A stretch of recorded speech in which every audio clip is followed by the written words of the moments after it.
আমি ওকে বলি যে তোমার ফোনটা একটু দাও, আমি তোমার ফোনটা একটু দেখবো। এমনি নর্মালি ফোনটা দেখতে চাইছি, কিন্তু ও ফোনটা আমাকে দেয় না। তখন আমি থাবা দিয়ে তার হাত থেকে ফোনটা নিয়ে নিলাম। সেও আসছে আমাদের আজকের এই নতুন পর্বে অতিথি হয়ে, তার কথা শুনতে চাই। আমি বিয়ে করেছিলাম গত বছরের অক্টোবরের 20 তারিখে। তো বিয়ের কথাবার্তা যখন একদম হয়ে যায় তখন আমি ভুলে একটা কথা বলে ফেলছিলাম যে বিয়েতে আপনারা মেয়েকে কি দিবেন।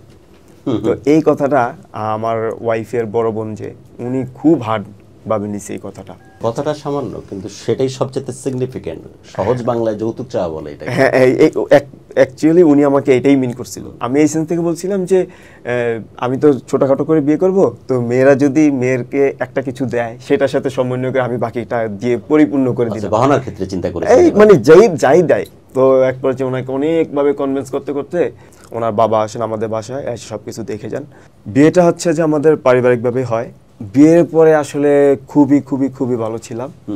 বেশিরভাগ সময়টা হচ্ছে যে কি আমাদের লাজুক সময় কাটতো। ওকে আমি কিছু জিজ্ঞেস করলে সে লজ্জা পাইতো, সে আমাকে কিছু বললে আমিও লজ্জা পাইতাম। মানে তার সাথে আমার ঘনিষ্ঠ হইতে 5 দিন লাগছে সময়। আমার যে চাওয়াটা ছিল, কল্পনায় যে চাওয়াটা ছিল, বা যেরকম একটা মানুষকে আমি সারা জীবন চিন্তা করে আসছিলাম, চাচ্ছিলাম, ঠিক যেন এরকমই। এবং তাকে আমি এই জিনিসটা শেয়ারও করছি যে তোমাকে পেয়ে আমি খুবই ধন্য।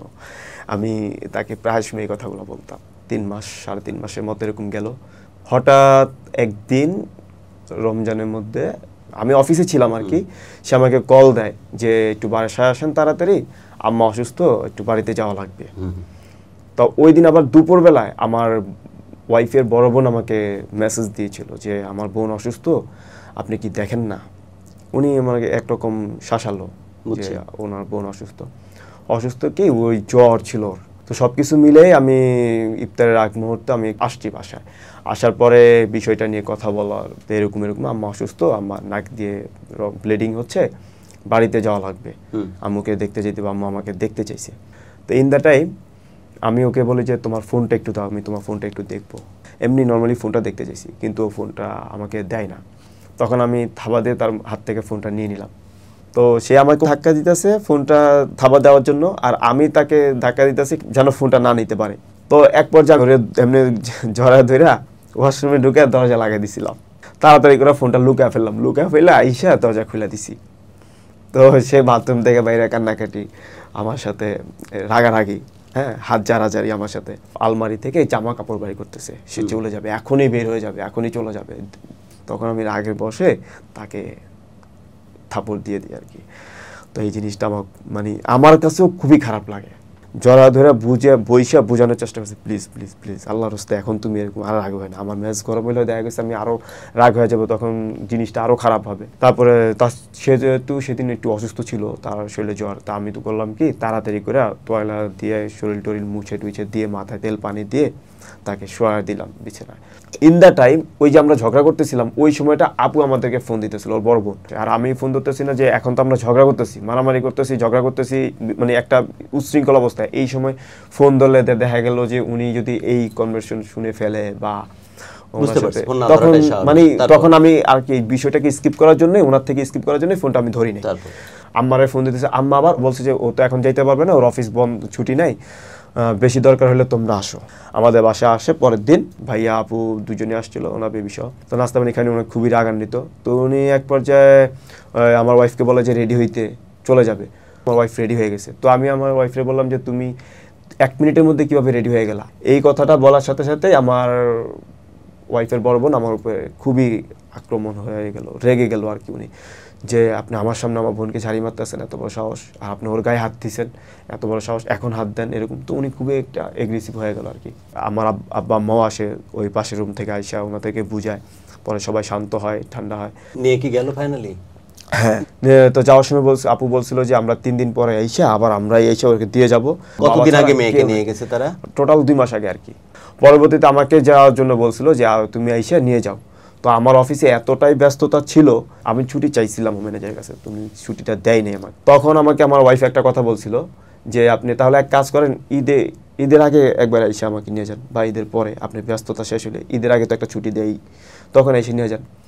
তো আমার খুব রাগ উঠছিল যে তুমি এতদিন হয়ে গেল, তুমি 3 দিনে কথা বলে গেলা, তুমি এখনো আসতেছো না, তুমি আবার আমাকে ঈদের সময় যাইতে বলো, ঈদের সময় তো তুমি ঈদটা আমার সাথে করবা, আমি এরকমটা এক্সপেক্ট করি। কার সাথে আসবে সে? আপনি তো নিজেও জানেন তার বাড়ির হ্যাঁ, সমস্ত লোক আসলে অসুস্থ, মানে এটা বুঝে কার সাথে আসবে সে? মানে আমি চাচ্ছিলাম যে আমার শ্বশুর যে একটু লেট করেও যদি হলো উনি এসে দিয়ে যেত। আমি Understand, এটা তো দোষ চাপিয়ে দেওয়ার মতো হয়ে যাচ্ছে। না, দোষ আমি চাপাতে চাই না, এটা অ্যাকচুয়ালি আমারই ভুল। Exactly. কারণ হচ্ছে যে আমি বিষয়টা কোনোভাবে মেকআপ করতে পারতেছি না। তারপরে আর আনা হলো না, তারপর থেকে না, রাগ এরকম করে আসতেছে না সে। 4 তারিখ আমি যাই, তখন আবার ওনারা দিবে না।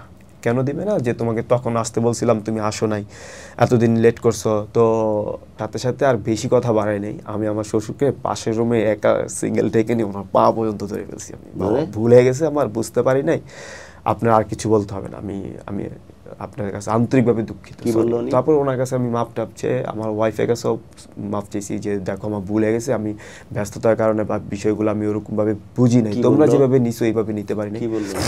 তখনও দেয়নি। পরবর্তীতে এরকম আমি আরও একবার যাই, চাঁদ রাতের সময় যাই, যে ঈদটা আমরা একসাথে করি, বিয়ের পরে এটা আমাদের প্রথম ঈদ।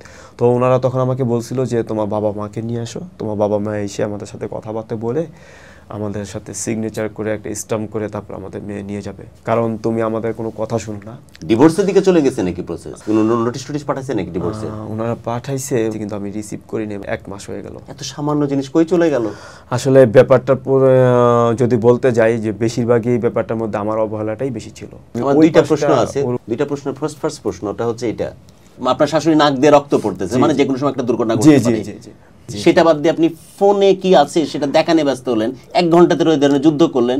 তার ফোন দখল নেওয়ার জন্য বাথরুমে বন্ধ করে রাখতেছে, যার গায়ে জ্বরে পড়তেছে। আসলে এই বিষয়টা জন্য আমি এতটাই অনুতপ্ত, এতটাই লজ্জিত, আমার বলার মতো কোনো স্পেস আমার কাছে নাই। মানে আমি যেই কথাগুলোর উত্তর দেব, আমি নিজে এই কথাগুলোর উত্তর জানি না। আসলে পুরো বিষয়টা আমার নিজের অগোচরেই এই ভুলটা হয়ে গেছে। বউ, আমি তোমার কাছে একটা কথা বলি, তুমি আমার ভুলের জন্য যেই কোনো শাস্তি দিবা দাও, কোনো সমস্যা নাই, জেল ফাঁসি দাও, যা মন চায় তা করো, কিন্তু বিনিময় হলো আমি তোমাকে চাই, সব কিছুর মূলে আমি তোমাকে চাই। আমি বারংবার বলে গেছি যে আমার কাছে যদি তোমাকে দেওয়ার সিকিউরিটি না পায়, প্রয়োজনে আমি তোমার কাছে যা থাকবো, একসাথে থাকি, আপনাদের সামনে থাকি, দেখেন ঘর সংসার করি, সব কিছু আপনাদের মতো হয় কিনা, আমার কোনো ভুলগুলো আপনাদের চোখের সামনে দেখেন, আমি এইভাবে পর্যন্ত বলে গেছি। তারপরেও আমাকে একটা সুযোগ দেন। বিদায় নিচ্ছে আজ, তারপর আমাকে একটা বিদায় নিচ্ছে আজ। যেভাবে সংসারে ভাঙনের চারিদিকে রব উঠেছে, এত পুণ্যবান স্বামী স্ত্রী তারাও যদি সংসার করতে না পারে সামান্য ঘটনার কারণে, এটা সত্যি খুব কষ্টের, সত্যি খুব দুঃখের। আমরা প্রার্থনা করছি অ্যাটলিস্ট এই সংসারটা জোড়া লাগে যাক। আমি অনুরোধ করতেছি আপনাকে, প্লিজ ফিরে আসুন, একসাথে থাকুন, আর জীবনটাকে আপনারা ভালোবাসুন। আমার মনে হয় সব কিছু ঠিক হয়ে যাবে, সব ঠিক হয়ে যাবে ইনশাল্লাহ।